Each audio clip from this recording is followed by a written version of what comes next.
నీ కొడుకుని నేను చంపేస్తా, నువ్వు దండ రెడీ చేసుకో. పిల్లోడిని కొట్టి కింద పడేశారయ్యా బాత్రూమ్ దగ్గర తీసుకొచ్చి. ఈ పిల్లోడు మా పిల్లోడేనా అంటే మీ పిల్లోడు కాదు, వెళ్ళిపో నువ్వు అని ముందే. నేను ఎందుకోసం బాధపడుతున్నానంటే నా కొడుకుని ఇంకెక్కడి నుంచన్నా తీసుకొస్తారేమోనని నేను చూసుకుందామని బాధపడుతున్నా. ఎవరికైనా ప్రాణహాని ఉంది అంటే ప్రాణాలు రక్షించండి, మా ప్రాణాలను కాపాడండి అని చెప్పి పోలీస్ స్టేషన్కి వెళ్తారు.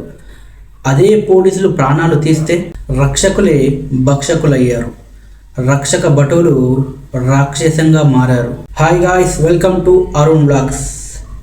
ఇప్పటికే మీరు అందరూ చూసుంటారు ఆంధ్రప్రదేశ్లో జరిగిన ఒక ఉదంతం గురించి. అదే సాయి కృష్ణ మిస్టరీ. గాదె సాయి కృష్ణ చనిపోయాడా, బ్రతికే ఉన్నాడా? చనిపోతే ఎలా చనిపోయాడు?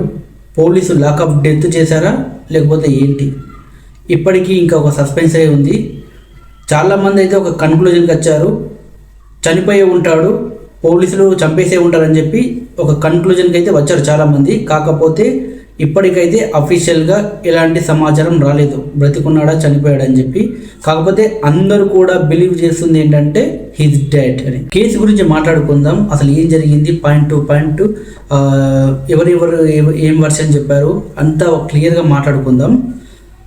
గాదె సాయి కృష్ణ కృష్ణలంకకు చెందినవాడు. అది విజయవాడ పక్కన ఉంటుంది కృష్ణలంక అనేది. సో ఆయన ఒక రౌడీ షీటర్ అని చెప్పి చాలామంది చెప్తా ఉన్నారు. న్యూస్లో కూడా ఆయన మీద చాలా రౌడీ షీటర్లు ఉన్నాయని చెప్పి, ఆయన మర్డర్లో అండ్ దోపిడీలో అండ్ అత్యాచారంలో కూడా ఒక నిందితుడు అని చెప్పి మనకు తెలుస్తూ ఉంది. సో ఆయన్ని విచారించడానికి పోలీసులు మే 9వ తారీఖు నాడు పోలీస్ స్టేషన్కి తీసుకెళ్లారు. సో ఆయన కోసం పోలీసులు ఎతుకుతున్నారని చెప్పి మే 9 కంటే ముందు గాదె సాయి కృష్ణ ఏం చేశారంటే ప్రకాశం జిల్లాలో ఉన్న మార్కాపురంలోకి వెళ్ళి దాక్కున్నాడంట. సో ఆ తర్వాత ఆయన కోసం వెతకడం స్టార్ట్ అయింది పోలీసులు. సో పోలీసులు ఏం చేశారు, వాళ్ళ మదర్ దగ్గరికి వెళ్ళారు. మదర్ దగ్గరికి వెళ్ళి మీ కొడుకు ఎక్కడ ఉన్నట్టు చెప్పాలని చెప్పి కొంచెం బెదిరించారంట. ఫోన్ కూడా లాక్కున్నారంట. జనరల్గా అయితే పోలీసులు అలా బెదిరించకూడదు. ఇంకో విషయం ఏంటంటే అలా ఫోన్ లాక్కోకూడదు, బట్ చేశారు. ఎందుకంటే ఈ గాదె సాయి కృష్ణ ఖచ్చితంగా తన తల్లికి ఫోన్ చేస్తాడు, తన తల్లితో కాంటాక్ట్లో ఉంటాడని చెప్పి పోలీసులు ఏం చేశారంటే ఆమె ఫోన్ లాక్కోవడము, ఆమెను బెదిరియడము, ఆమెకు వార్నింగ్ ఇవ్వడం చేశారు. సో ఆమె ఫోన్ త్రూ గాదె సాయి కృష్ణ ఎక్కడున్నాడు అని చెప్పి వెళ్ళి పట్టుకున్నారు. సో వాళ్ళకి తెలిసింది ఏంటంటే గాదె సాయి కృష్ణ మార్కాపురంలో ఉన్నాడని చెప్పి పోలీసులకు తెలిసింది. సో వెళ్ళారు, ఆయన పట్టుకొని వచ్చారు. అక్కడ ఉండే సాక్షులు కూడా చెప్తున్నారు పోలీసులు ఆయన తీసుకెళ్లారు అని చెప్పి.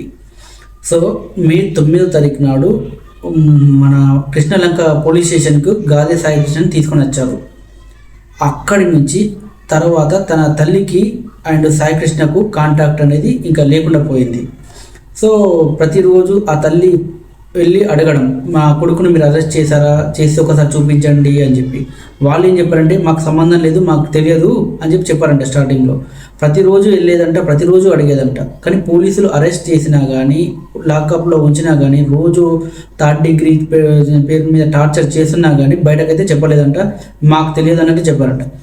ఒకరోజు ఏం చెప్పారంటే సిఐ నాగరాజు, ఈ కేసులో మనం మాట్లాడుకోవాల్సిన ముఖ్యమైన వ్యక్తి, ఆయన సాయి కృష్ణ తల్లికి వార్నింగ్ ఇచ్చాడంట. ఏమని చెప్పాడంటే నీ కొడుకు మీద నువ్వు ఆశలు వదిలేసుకో, దండ రెడీ చేసుకో, ఇంకా మిగిలిన మీ కొడుకు చంపేస్తామన్నట్టుగా వార్నింగ్ ఇస్తూ చెప్పాడంట. అయినా సరే ఆ తల్లి బతికున్నాడేమో అని చెప్పి ఆమె చేయాల్సిన పనులన్నీ చేస్తుందనంట. ప్రతిరోజు పోలీస్ స్టేషన్కి వెళ్ళడము, ప్రతి కానిస్టేబుల్ని అడగడము నా కొడుకున్నాడా అని చెప్పి. కానీ ఎవరు కూడా ఇన్ఫర్మేషన్ ఇవ్వలేదు. ఎందుకంటే సిఐ స్థాయి వ్యక్తితో ఇన్వాల్వ్ అయి ఉన్న కేసు ఇది. సో ఆ కానిస్టేబుల్ కానీ ఎవరైనా దాంట్లో కనుక ఇన్వాల్వ్ అయితే వాళ్ళకు కూడా మంచిది కాదని చెప్పి ఆ కానిస్టేబుల్కి తెలుసు. సో అందుకోసం వాళ్ళు కూడా ఏం చెప్పలేదు. కాకపోతే ఎక్కువ రోజులైతే ఒక విషయాన్ని దాచలేరు కదా. సో ఆ తల్లి ఇక మే 9th నుంచి సాయి కృష్ణ కనబడట్లేదు, తల్లితో కాంటాక్ట్లో లేడు. పోలీసులు తీసుకొచ్చారని చెప్పి ఆమె దగ్గర సమాచారం ఉంది. పోలీసులు ఏమో మాకు తెలియదు అన్నట్లు చెప్తున్నారు. తర్వాత ఒక వార్నింగ్ ఇచ్చారు. సో ఆమె మన కోర్టుకి వెళ్ళి కోర్టులో ఒక పీల్ వేసింది అనమాట. నా కొడుకు కనిపించట్లేదు, నా కొడుకుని పోలీసులు తీసుకొచ్చారు కానీ చూపించట్లేదు, సో నా కొడుకు ఎక్కడ అని చెప్పి ఆమె కోర్టుని అడగడం జరిగింది. సో కోర్టు ఏం చేసిందంటే పోలీసులకు చెప్పిందనమాట, సాయి కృష్ణని అరెస్ట్ చేశారా లేదా, చేస్తే ఎక్కడున్నాడు. సో ఒకవేళ అరెస్ట్ చేయకపోతే లేకుంటే పరారీలో ఉన్న ఎక్కడున్నా సరే మీరు తీసుకొచ్చి జూన్ 29 లోపు కోర్టులో సబ్మిట్ చేయని చెప్పింది. కోర్టు ఎప్పుడైతే పోలీసులకు ఈ ఆర్డర్ ఇచ్చిందో ఈ కేసు పబ్లిక్లోకి రావడం స్టార్ట్ అయింది.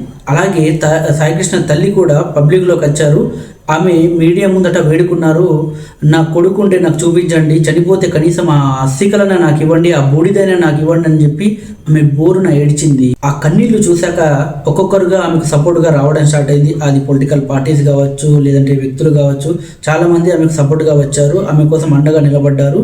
ఈ ఇష్యూ పబ్లిక్లోకి వెళ్ళడము చాలా పెద్దది అవ్వడంతో గవర్నమెంట్ కూడా రియాక్ట్ అయింది. సో వెంటనే సిఐ నాగరాజుని సస్పెండ్ చేసింది. ఫస్ట్ వీఆర్ మీద పంపించారు, అంటే వేకెన్సీ రిజర్వ్లోకి పంపించారు, సస్పెన్షన్ కూడా కాదు, ఆ తర్వాత సస్పెన్షన్ చేశారు. ఇప్పుడు సస్పెన్షన్తో పాటు ఆయన మీద హత్య కేసు కూడా నమోదు చేశారంట.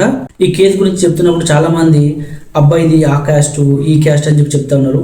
ఈ కేసుకు మనం క్యాస్ట్ గురించి మాట్లాడుకోవాల్సిన విషయం అవసరం లేదు. ఎందుకంటే ఒక మనిషిని చంపేశాడు, అది కూడా ఒక మనిషి ప్రాణాలు కాపాడిని మనుషులకు రక్షణగా నిలవాల్సిన పోలీసే ఒక మనిషిని చంపేశాడు.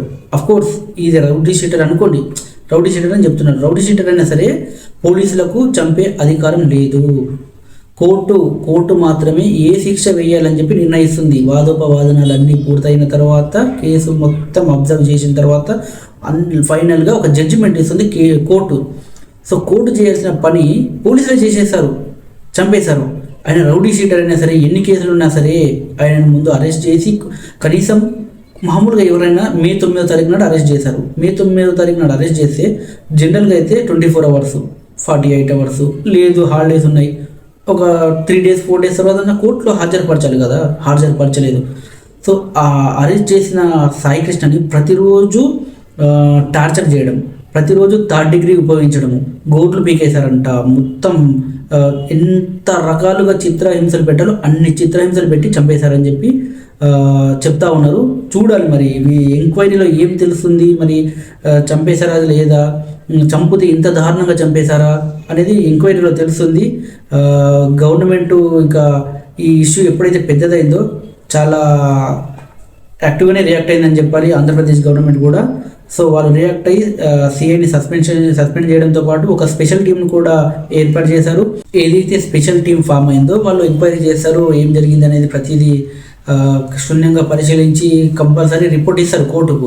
వాళ్ళ పని వాళ్ళు చేసుకుంటారు. కాకపోతే ఇక్కడ పోలీసుల ఏదైతే ప్రవర్తన ఉందో అది చాలా దారుణం అని చెప్పాలి. ముఖ్యంగా సిఐ నాగరాజ్ ప్రవర్తన. ఎందుకు అంటే ఈ సిఐ నాగరాజ్ వల్ల ఇంకో వ్యక్తి కూడా చనిపోయాడు. ఆయన పేరు క్రాంతి కుమార్. ఆయన ఒక సెల్ఫీ వీడియో రికార్డ్ చేశాడు. సిఐ నాగరాజు పెట్టే టార్చర్ నేను భరించలేక ప్రతిరోజు పోలీసులను పోలీస్ స్టేషన్కి పిలిచి కొడుతున్నారు అని చెప్పి ఆయన ఒక సెల్ఫీ వీడియో రికార్డ్ చేసి ఆత్మహత్య చేసుకున్నాడు. ఆ వీడియో కూడా రీసెంట్గా బయటకు వచ్చిందనమాట. సో ఒకే పోలీస్ స్టేషన్లో ఒకే వ్యక్తి వల్ల ఒక 2 వ్యక్తులు చనిపోయారు వితిన్ ఫ్యూ డేస్లో. సో అంటే మనకు తెలిసిందే ఇది, తెలియని ఇంకెన్ని ఉన్నాయో. సో సిఐ నాగరాజు అరాచకాలు ఇంకెన్ని ఉన్నాయో మరి మనకు తెలియకుండా. సిఐ నాగరాజ్ అనే కాదు, జనరల్గా పోలీస్ డిపార్ట్మెంట్లో ఏమైందో తెలియదు కానీ చాలామంది ఇలాగే ప్రవర్తిస్తున్నారు. మనం కొన్ని సంవత్సరాల కింద లైక్ ఒక 4-5 years బ్యాక్ కరోనా టైంలో తమిళనాడులో చూసాము. ఒక మొబైల్ షాప్ ఓనర్స్ షాప్ని టైంకు క్లోజ్ చేయలేదంట. కరోనా టైంలో మనకు రిస్ట్రిక్షన్స్ ఉన్నాయి కదా, సో క్లోజ్ చేయనందుకు ఓనర్ని పోలీస్ స్టేషన్కి తీసుకెళ్ళి దారుణంగా కొట్టారు. సో తన తండ్రిని పోలీస్ స్టేషన్కి తీసుకెళ్లారు, కొడుతున్నారని తెలుసుకొని తన కొడుకు పోలీస్ స్టేషన్కి వెళ్తే ఆ కొడుకును కూడా దారుణంగా కొట్టారు. ఒకరి తర్వాత ఒకరిని మార్చి కొట్టి లాకప్ డెత్ చేసేశారు. ఆ ఇద్దరు కూడా, తండ్రి కొడుకులు ఇద్దరు కూడా ఆ పోలీస్ స్టేషన్లో చనిపోయారు. సో ఆ కోర్టును మదురై కోర్టు విచారించి ఆ లాకప్ డెత్ కేసులో ఎంత అంటే వాళ్ళు తండ్రి కొడుకులు చనిపోవడానికి ఎంతమంది పోలీసులు అయితే కారణమయ్యారో ప్రతి ఒక్కరికి కూడా ఉరిశిక్ష విధించింది మదురై కోర్టు. కాపాడాల్సిన వాళ్ళే అంత దారుణంగా కొట్టి చంపేస్తుంటే ప్రజలకు పోలీసులంటే భయం పెరిగిపోతుంది, పోలీసుల దగ్గరికి వెళ్ళి మాట్లాడాలంటే భయం పెరిగిపోతుంది. సో ఎక్కడ ఉంటుంది ఇంకా ఫ్రెండ్లీ పోలీస్ అనేది? ప్రజలకు అండగా ఉండాలి. అఫ్కోర్స్ సాయికృష్ణ అనే వ్యక్తి రౌడీ షీటరే కావచ్చు, కానీ చంపే అధికారం అయితే లేదు కదా. విచారించి ఏదైతే కేసులో తప్పు చేశాడో ఆ కేసులో శిక్ష పడేలా చేయాలి. కానీ చట్టాన్ని చేతిలోకి అయితే పోలీసులు తీసుకోకూడదు కదా. ఇది కేసైనా, తమిళనాడులో జరిగిన కేసైనా, ఏ కేసైనా సరే రీసెంట్ టైంలో పోలీసులు చాలా దారుణంగా ప్రవర్తిస్తున్నారు మనుషుల పట్ల. దానికి కారణం ఏంటంటే భయం లేకపోవడం.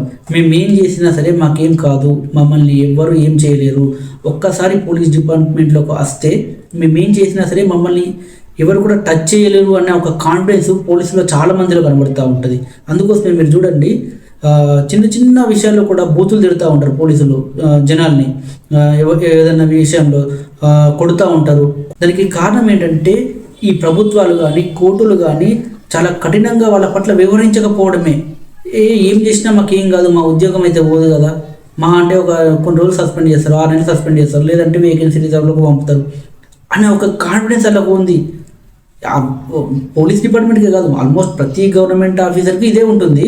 పోలీస్ డిపార్ట్మెంట్ వాళ్ళకు అది ఒక ఇంకా 4-5% ఎక్కడే ఉంటుందన్నమాట. ఎందుకంటే మేమే కదా ఇంకా ఈ సమాజంలో లా అండ్ ఆర్డర్ అంటే పోలీసులే కదా, మమ్మల్ని ఎవరు టచ్ చేస్తారు, మేమేం చేసినా ఏం కాదు అనే ఒక కాన్ఫిడెన్స్ పోలీసులోకి వచ్చింది.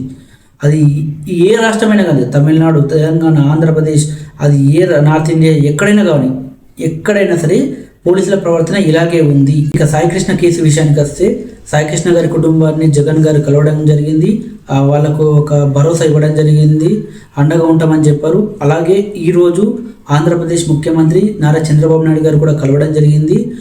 వాళ్ళ ఫ్యామిలీకి ఒక భరోసా ఇచ్చారు, మేము ఎలాంటి పక్షపాతం లేకుండా విచారణ జరిపిస్తాము, తప్పు జరిగితే ఖచ్చితంగా శిక్ష పడేలా చూస్తామని చెప్పి వాళ్ళకు ఒక హామీ ఇచ్చారు. వాళ్ళ కుటుంబం వాళ్ళు కూడా చెప్పారన్నమాట, మాకు ఏ పార్టీతో సంబంధం లేదు, మాకు రాజకీయాలతో సంబంధం లేదు, తప్పు నా కొడుకు బతుకుంటే నాకు ఇవ్వండి, లేదంటే చనిపోతే మాకు అసికలు ఇవ్వండి. సో అన్యాయం అయితే జరిగింది, సో తప్పు జరిగి ఉంటే సిఐకి శిక్ష పడాలని చెప్పి వాళ్ళు కోరుకుంటున్నారు. సో చంద్రబాబు నాయుడు కూడా వాళ్ళకి ఒక అష్యూరెన్స్ ఇచ్చాడని చెప్పాలి, ఖచ్చితంగా ఆ సిఐ కనుక తప్పు చేసి ఉంటే శిక్ష పడేలా చూస్తానని చెప్పి వాళ్ళకి అష్యూరెన్స్ ఇచ్చారు. వాళ్ళు కూడా అదే నమ్మకంతో ఉన్నారు. లాకప్ డెత్ అయిన సాయికృష్ణని తీసుకెళ్ళి కృష్ణలంక శ్మశాన వాటికలో కాల్ చేశారని చెప్పి ఒక మాట కూడా వినిపిస్తూ ఉంది. చూడాలి మరి రియల్గా కాల్ చేశారా లేదా అని. ఈ సంఘటన పైన మీ స్పందన ఏంటో కామెంట్ రూపంలో తెలియజేయండి. నమస్కారం.